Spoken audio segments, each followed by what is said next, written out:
Which lens is for you, the Sigma 24mm f2 DGD in Contemporary or Sony 24mm f2.8 Compact G? In this video, we'll be comparing build, sharpness, bokeh, and more, chapters included for your convenience. The Sigma is part of the I series, which are compact premium lenses for mirrorless cameras. The Sony is sort of like the answer to the Sigma I series in that they are also compact premium lenses, part of the G series, which really hits the spot. Before going further, would you do me a huge favor and like this video and subscribe if you haven't done already? I'm trying to reach 2,000 subs by the end of the year, and you'll be helping a short Asian reach new heights. Wow. Very kind of you. Let's get into the first topic, build and handling. The Sigma is gorgeous, offers an all-metal build with autofocus manual focus switch, aperture ring that is clicked, and a well-dampened manual focus ring. It also offers a full metal hood with a magnetic lens cap and has a weather sealing gasket at the bottom, however lacks internal seals. The Sony is mostly metal build, offers an autofocus manual focus switch, a focus hold button, and a clickless and clicked aperture ring. Manual focus ring is very easy to use, and the hood is made of partially plastic and steel to save on weight. The lens has a rear rubber gasket and full weather sealing. Overall, both lenses offer a great build and handling. However, I have to give the edge to Sony. Has more features, more ingenuity, and it's made for a purpose to keep it light and high quality. Next up is autofocus. How do these lenses compare? The Sigma is fast and silent, nearly as good as OEM. However, there are occasions where it just lags a little bit to move and focus. In most practical scenarios, this won't be a problem. Just something to note, and in the lowest of light levels, it cannot match. And the Sony is near flawless. You can't miss with this thing, and if you do, it's probably your own fault.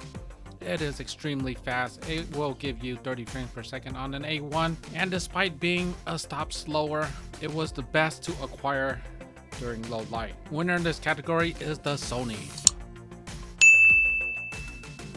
Assuming settings are correct, how is the sharpness? Let's have a look. Starting off at f2 for the Sigma and f2.8 for the Sony, and before going further, Sigma was the wider 24mm compared to the Samyang. This time around, Sony is actually wider. You can see the structure right here, and this structure right here is just a little bit wider. So just take that for reference. If you want the absolute widest 24mm, the Sony is it. And let's go to center sharpness at 100%. And I would say that the Sony is quite a bit crisper. The trees are just, they look sharpened, but they're not. Moving to the mid frame, and Sigma starts to claim a little lead here. And the far edges, they're fairly comparable, but I would give a small edge to the Sigma. Stopping the Sigma down to f2.8 with Sony still at f2.8. Sigma is a little bit more noticeably better. And we'll check the mid frame once again. And the Sigma is still holding the lead there. Center of the frame is a little bit better on the Sony. Stopping down to f4 on both lenses, the Sony improves a little bit and the Sigma improves even more. We go towards the mid frame, and the Sigma still holds a bit better crunchiness. You can tell by the structure, and the text is just a little bit finer on the Sigma. Center sharpness, it seems that the Sony is a little bit better. The rails right here seem all intact, and over here may be missing some. And the trees just seem a little bit sharper. Moving to f5.6, they start looking comparable in the center. Mid frame, I would say Sigma is still holding the lead there. The Sony never really catches up in the mid frame. Let's check out the far corners or edges. And once again, it's just a little bit more crisp on the Sigma. At f8, there's little to no improvement for both lenses. They were as sharp as can be at f5.6 already.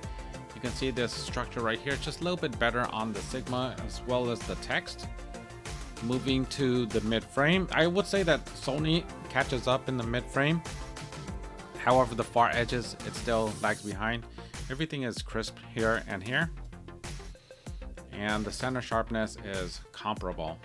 The overall sharpness goes to the Sigma, however, it's not a total blowout.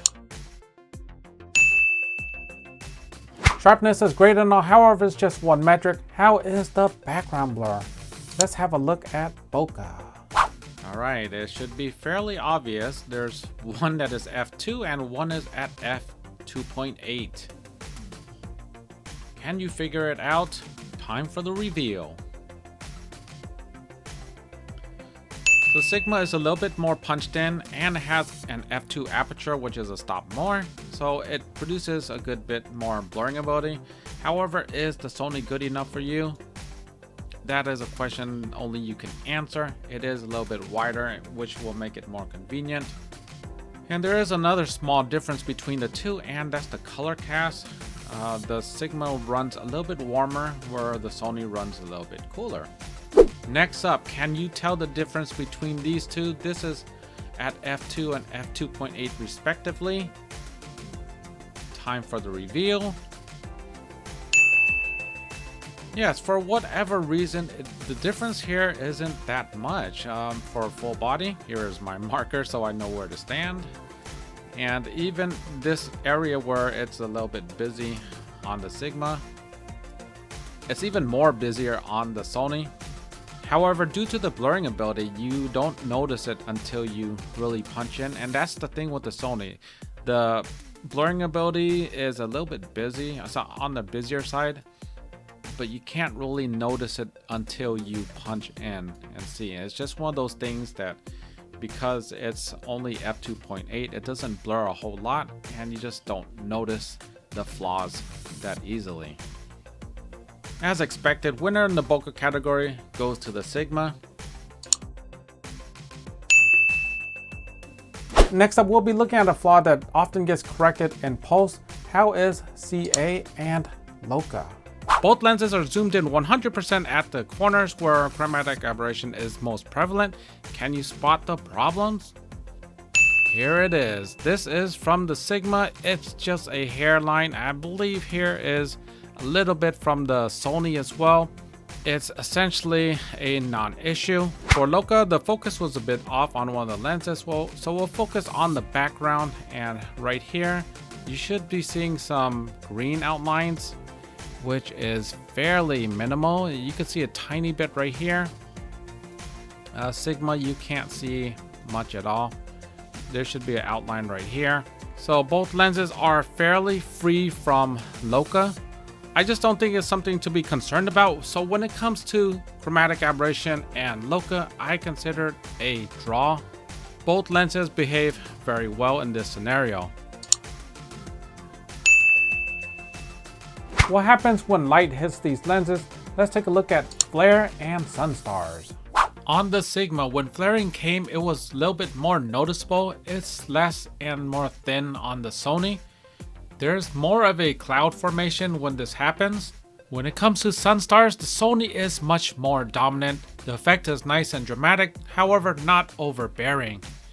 Winner in this category goes to the Sony. For you video folks out there, how much does the scene expand and contract when you're moving in and moving out? Let's have a look at focus breathing. While both lenses do have breathing, one behaves better than the other. Can you guess which is which? That's right, the Sony breathes less than the Sigma. Winner for the Sony.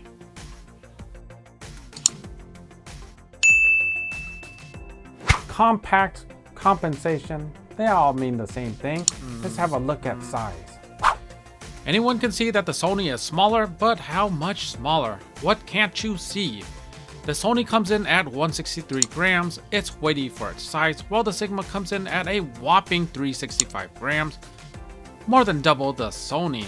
You can literally own the 24 and 50 Compact G and it will weigh less and take up about the same amount of space. The Sigma is part of the 62mm filter family shared with the Sigma 65mm f2. The Sony is part of the 49mm filter family, which is much more common. The 28, 35, 50, Compact 40, and 50 all use 49mm. Advantage goes to the Sony.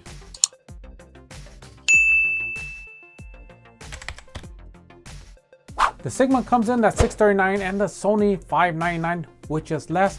However, you are getting twice the amount of light with the Sigma. You also get more than double the size and weight, which you are signing up for, unlike your wife after 5 years. I think that most users will find that the size and weight is an acceptable trade-off for the Sigma. You are getting a lot more light, and it is a bona fide made in Japan product. Advantage in this category goes to the Sigma.